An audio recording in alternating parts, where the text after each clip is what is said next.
नमस्कार। सुर ताल संगम के म्यूजिक ट्यूटोरियल सेशन में आप सभी का बहुत बहुत स्वागत। आप और हम इस संगीत यात्रा में एक एक कदम बढ़ाते हुए कुछ दूरी तय कर चुके हैं। तो आज हम अब जो बात करने वाले हैं, पिछली बार हमने सरस्वती वंदना का नोटेशन आपको दिया है, जो हमारा इस संगीत यात्रा का पहला नोटेशन था आपके साथ। आज हम आपको इस संगीत यात्रा का कहरवा ताल का पहला नोटेशन दे रहे हैं। ठीक है, आपको अंतर समझ में आ गया। सरस्वती वंदना जो हमने की, उस सरस्वती वंदना को हमने किया था दादरा ताल पे।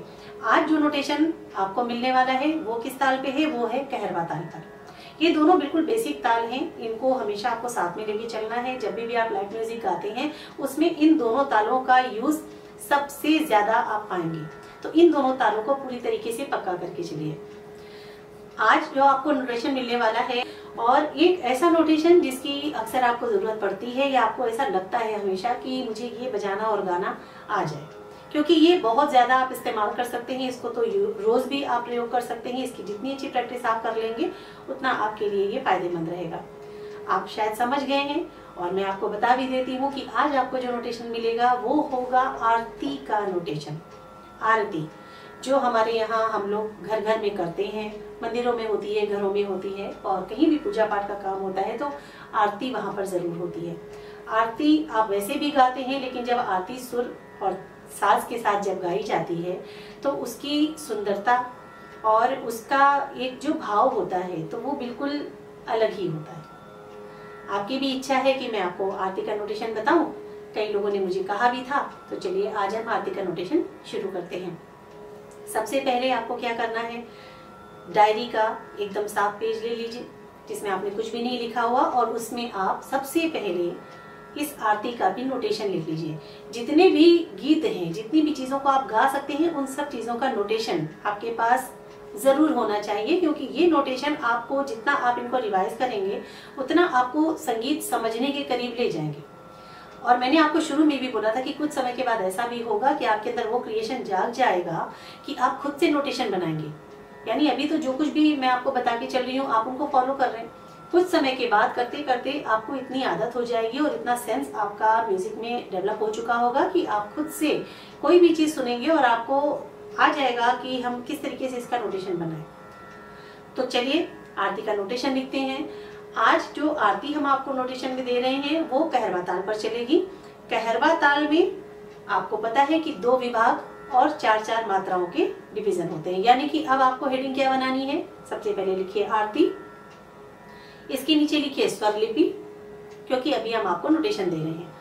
तो आरती के बाद आपने लिखा है स्वर लिपि, और स्वर लिपि के बाद या उसके आगे आप लिख लीजिए ताल कहरवा।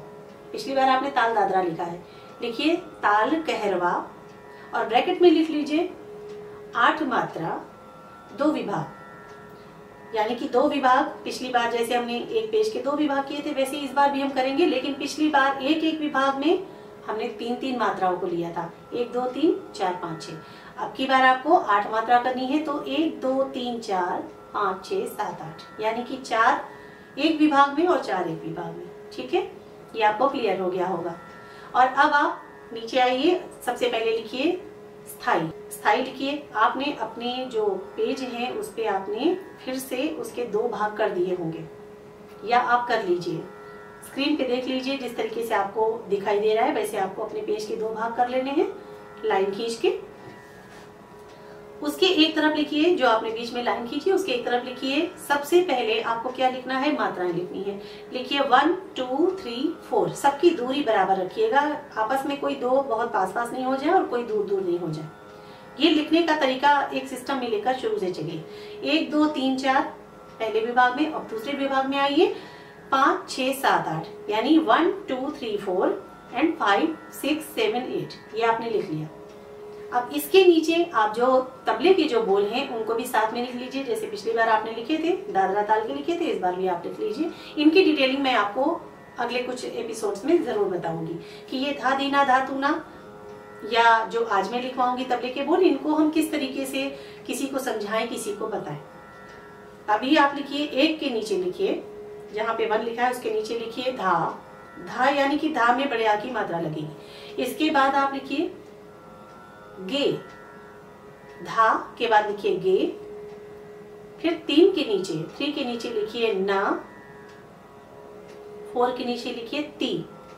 स्क्रीन पे देखते चलिए। ये आपने 1 2 3 4 जो एक विभाग में है उसका आपने लिख दिया, धा गे ना ती। अब अगले विभाग में आ जाइए, 5 6 7 8। 5 के नीचे लिखिए न, उसके आगे लिखिए का, उसके आगे लिखिए धी न। ठीक है, पूरा एक बार पढ़ के देख लीजिए। आपने ऊपर जो मात्राएं लिखी 1 2 3 4 5 6 7 8, उसके नीचे आपने लिखा है धा गे न ती न क धी न। ठीक है, ये आपको मात्राएं और तबले के बोल बता दिए गए। अब इसके नीचे फिर से निशान बना लीजिए, जो आपको पिछली बार मैंने कहा था कि कहां से ताल शुरू होती है। ये सारी डिटेलिंग आपको आगे एपिसोड्स में मिल जाएगी कि क्यों ये निशान बनाए जाते हैं, लेकिन अभी आप बना लीजिए। जहां पर आपने धा लिखा है, पहली मात्रा के नीचे जो धा है उसके नीचे आप बना दीजिए क्रॉस। ठीक है, क्रॉस के आगे फिर से 2 3 4 कर लीजिए। और अब आगे दूसरे विभाग में आएंगे तो जहां पे आपने न लिखा है, यानी कि जहां पे आपने 5 नंबर लिखा हुआ है, 5 के नीचे न लिखा है और न के नीचे एक 0 बनाइए, 0। उसके आगे 6 7 8। ठीक है, ये आपने लिख लिया। अब आपको नोटेशन लिखना है, यानी सरगम जो इस आरती में यूज की जाएगी वो सरगम आपको लिखनी है। यहाँ पर एक चीज मैं बताकर चलूंगी कि आरती का जो नोटेशन है, यानी आरती की जो गायकी है, आरती गाने की जो शुरुआत है, वो आपकी पहली मात्रा से नहीं होती। यानी कि 1 जहां लिखा है वहां से नहीं होती। सरस्वती वंदना 1 के साथ शुरू हुई, लेकिन ये 1 पे नहीं शुरू होगी।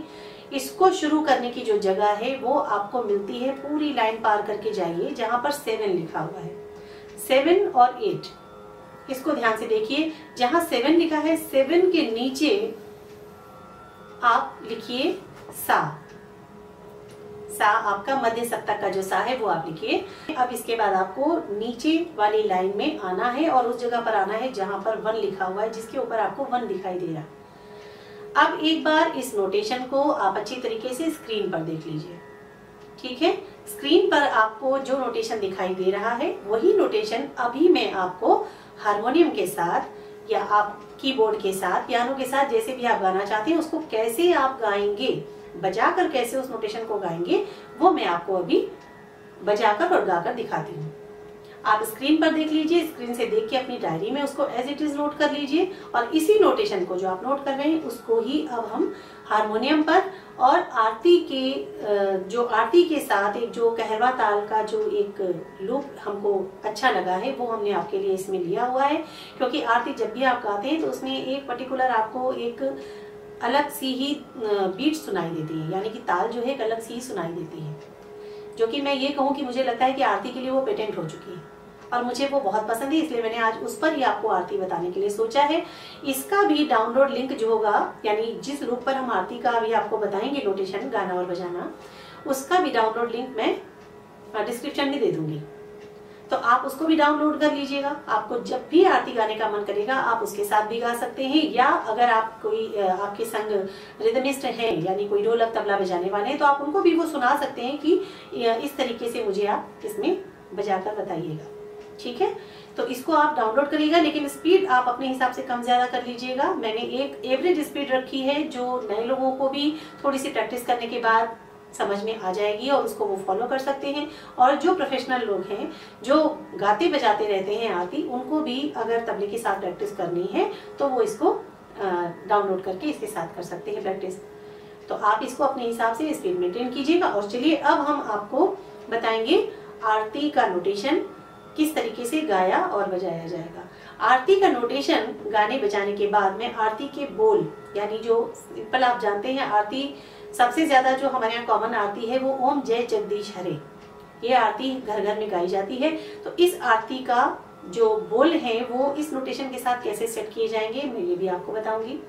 पहले आरती की सरगम यानी नोटेशन, स्वर लिपि और उसके बाद आरती के बोल। बोलों में मैं आपको 2 अंतरा यहाँ पर बजाकर और गाकर बताऊंगी, उनको समझ लीजिएगा। क्योंकि जिस तरीके से वो 2 अंतरा गाए जा रहे हैं वैसे ही आरती के सारे अंतरा उन्हीं नोट्स पर, उन्हीं सुरों पर गाए और बजाए जाएंगे। नोटेशन आपका नहीं चेंज होगा, नोटेशन वही रहेगा। उसी नोटेशन पर एक के बाद दूसरा अंतरा, दूसरे के बाद तीसरा अंतरा, जितने भी अंतरा आप उसमें गाते हो वो आप उसमें सेट कर सकते हैं। तो चलिए शुरू करते हैं। सा सा सा सा सा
आपने देखा और आपने सुना कि किस तरीके से हम आरती को स्वरबद्ध करके यानी आरती का नोटेशन बनाकर हम किस तरीके से उसको बजाकर गा सकते हैं और बहुत सहजता के साथ हम इसको गा सकते हैं।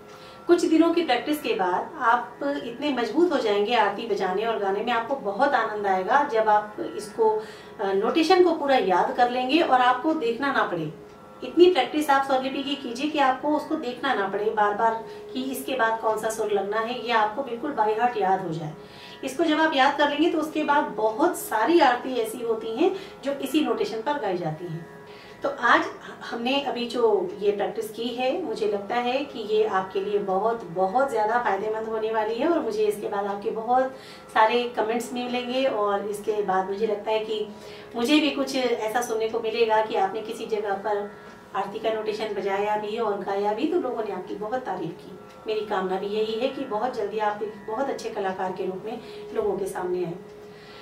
तो चलिए आज के लिए बस यही शुभकामना देती हूँ कि अगली बार जब हम आपके सामने हो तो उस वक्त आप पूरी तरीके से कॉन्फिडेंट होने चाहिए कि हाँ, जितना अब तक का जितना भी सेशन मैंने देखा है या सुना है और जितनी भी चीजें अभी तक मैंने आपको बताई हैं वो सारी चीजें आपकी पक्की हो चुकी हैं। चलिए इसी शुभकामना के साथ आज मैं आपसे विदा लेती हूँ और अगले एपिसोड में आपसे जल्दी ही मुलाकात होगी। तब तक के लिए नमस्कार।